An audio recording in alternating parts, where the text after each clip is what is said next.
Assalamualaikum warahmatullahi wabarakatuh.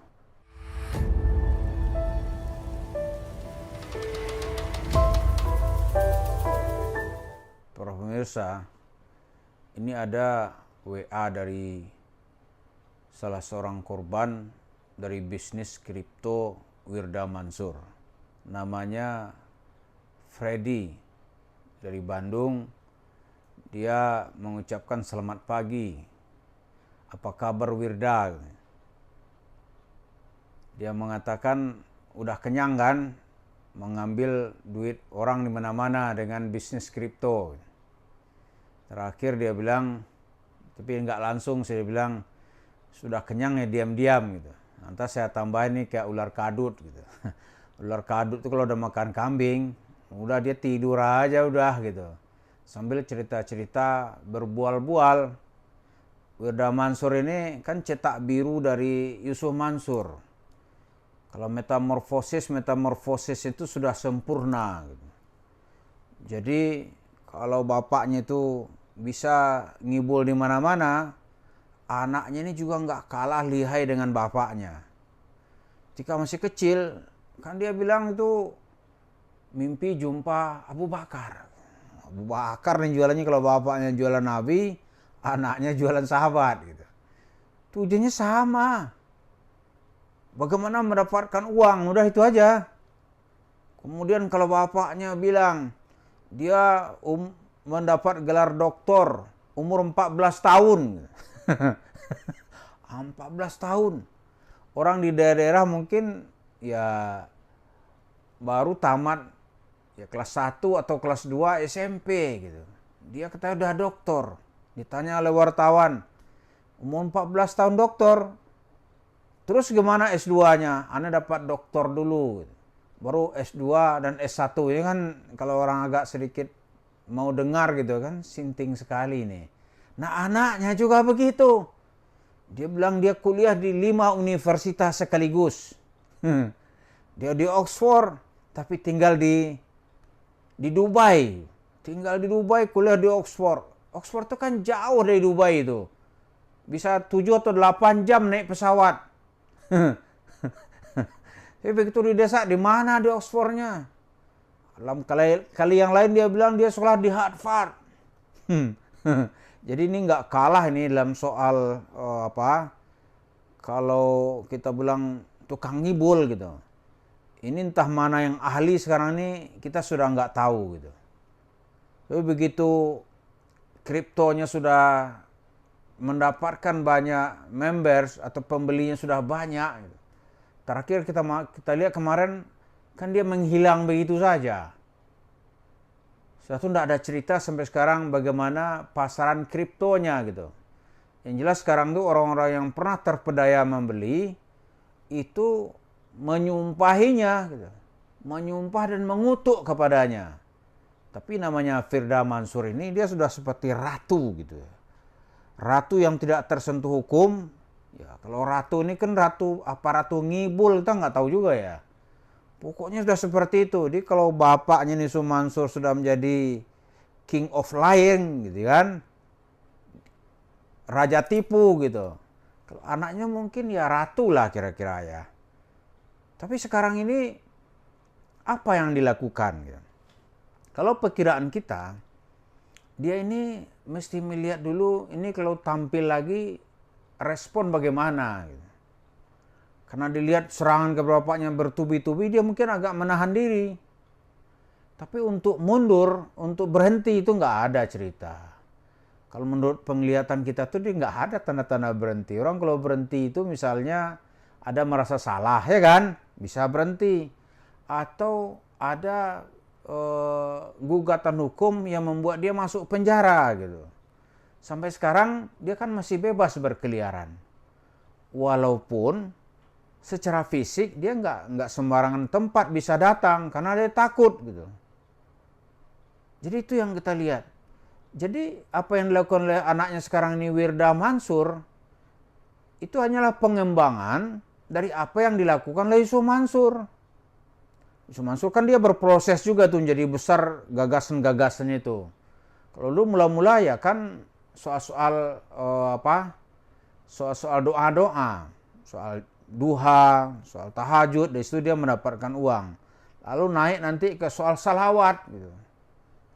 Jualan salawat. Kemudian naik lagi nanti berjumpa Nabi Muhammad. Nabi Muhammad datang ke rumahnya, kemudian numpang di garasi mobilnya, gitu. Itu pasti kebohongan tingkat dewa. Kenapa kita bilang kebohongan ke dewa? Nggak usah pakai kaedah dalil Al-Quran atau dalil hadis lah gitu. Itu banyak pula bilang orang nanti, wah ini kok dikit-dikit dalil, dikit-dikit dalil. Ini kita pakai logika. Nabi itu tujuannya kan, apa tujuan Nabi Muhammad diutus? Kan untuk menegakkan kebenaran. Untuk menjelaskan tauhid dan syirik. Untuk mengajak manusia minaz zulumati ilan nur. Dalam bahasa kasarnya, Rasulullah itu memimpin pasukan melawan dan mencegah kemungkaran. Nah sekarang di Gaza orang Islam dibantai oleh Israel. Yang dalam pemahaman umat Islam itu kan, Yahudi itu kan bangsa terkutuk. Itu nabinya ada gitu. Itu dia diam aja. Dia duduk aja diam, sementara pengikut dia bunuhin orang gitu. So akal nggak? Di Indonesia misalnya nih, kalau Nabi itu ada, ya banyaklah orang akan diperangi sama dia. Karena banyak sekali yang melakukan kemungkaran. Di antara yang akan diperangi mungkin Yusuf Mansur. Karena kemungkarnya menjual nama Nabi Muhammad tiada taranya gitu. Terus apa Nabi diam aja gitu? Ya nggak mungkin. Ini menunjukkan bagaimana bohongnya dia gitu. Nah kebohongannya itu diwarisi oleh anaknya Wirda Mansur ini. Wah itu sekarang dia naik kelas terus gitu.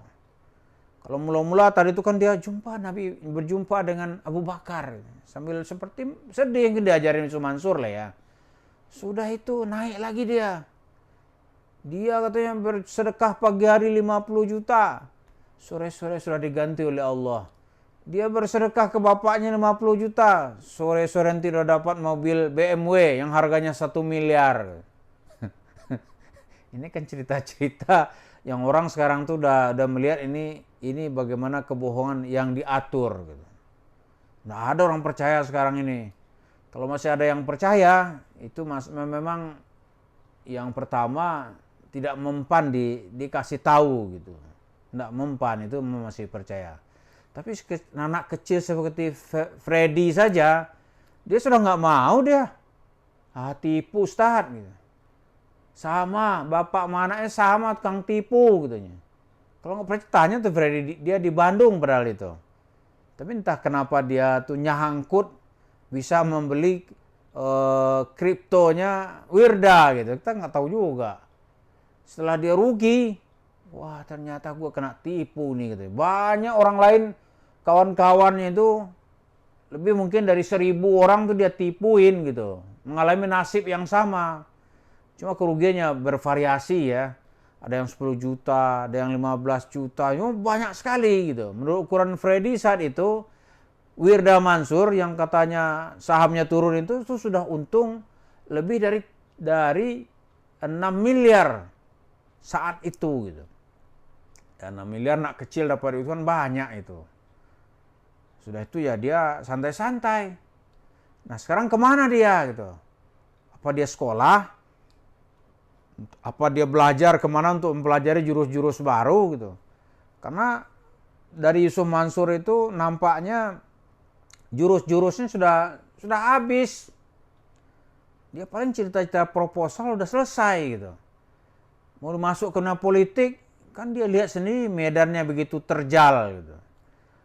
Dapilnya itu dapil neraka gitu. Oh ngeri dia. Nah anaknya sekarang mungkin sedang melihat atau mengawasi channel-channel YouTube ini seberapa keras ini penentangan kepada dia dan orang tuanya. Karena itu para pemirsa, kita perlu mengawasi terus kemana ini orang-orang ini. Apa dia sekarang ini seperti yang kita sebut di narasi pertama tadi itu, seperti ular kadut yang sudah makan kambing gitu. Atau dia sudah makan kerbau. Udah tidur aja dia sambil mencerna makanan tadi. Nah, setelah habis nanti baru dia keluar dengan bentuk tubuh yang sudah mengalami metamorfosis, sudah gede, sudah panjang. Nah, Pak Wirda nanti keluar dengan ilmunya yang sudah mapan untuk melakukan mengelabui masyarakat atau apa gitu. Kita juga perlu mendapatkan informasi di banyak pihak, kemana dia sekarang. Apa dia menggarap desa-desa atau di Kalimantan atau kita kan nggak tahu. Karena di daerah orang sangat menghargai kalau disebut itu ustadz dan mengajak untuk kaya, dia senang sekali. Walaupun nanti secara fakta ya nggak ada yang terbukti gitu. Karena memang tujuan Islam itu tidak seperti itu. Jadi inilah yang perlu kita lihat, kemana sekarang ini Wirda Mansur. Tapi kalau menurut perkiraan saya pribadi ya, dia wait and see itu. Setelah menggenggam keuntungan yang banyak, dia sekarang ini tunggu-tunggu kapan dia akan terjun lagi. Mari kita awasi secara bersama-sama. Terima kasih. Assalamualaikum warahmatullahi wabarakatuh.